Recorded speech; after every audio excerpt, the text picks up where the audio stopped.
Chapter 6. The Red Horse Rides. Ethan, New York City. The first explosion rattled his apartment windows. Ethan shot to his feet, knocking over his coffee. Out in the distance, smoke billowed from Midtown, sirens already screaming.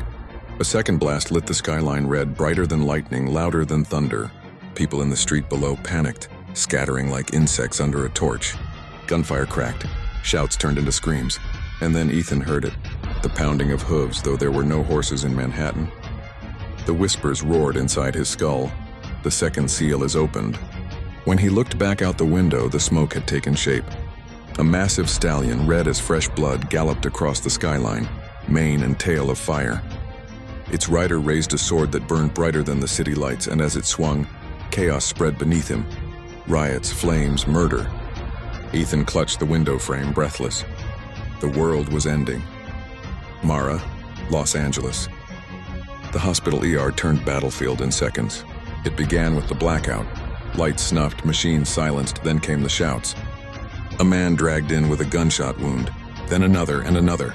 Within an hour, dozens poured through the doors. Stab wounds, crushed bones. Mara's gloves slicked with blood as fast as she changed them. Outside, the world roared, gunfire. Car alarms, helicopters circling low. Through a cracked window, she saw the glow of fire spreading through downtown, blotting out the stars. And over it all, impossibly, the sound of hooves. A fellow nurse, pale and shaking, whispered to her, "It's war. Everywhere, not just here." The news says it's everywhere. Mara pressed her hands to the gaping wound of a soldier, but his dying words chilled her worse than the blood soaking her scrubs. "The Red Rider," he gasped. "He's here. Adrian, Geneva, Switzerland." The summit chamber erupted in chaos. Generals scrambled for phones. Aides screamed reports, border strikes, uprisings, armies mobilizing across continents. The air vibrated with panic. Adrian stood calmly at the center, watching, listening. Through the skylight above, the storm parted just enough for him to see it. Vast, terrible, beautiful. A red horse galloping across the clouds, its rider's sword dripping with fire.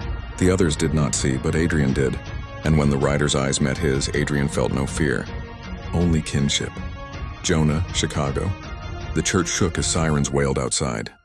Gunfire erupted down the street. Jonah's flock screamed, pressing against him as if he could shield them. He rushed to the bell tower, heart hammering, and froze. The city burned.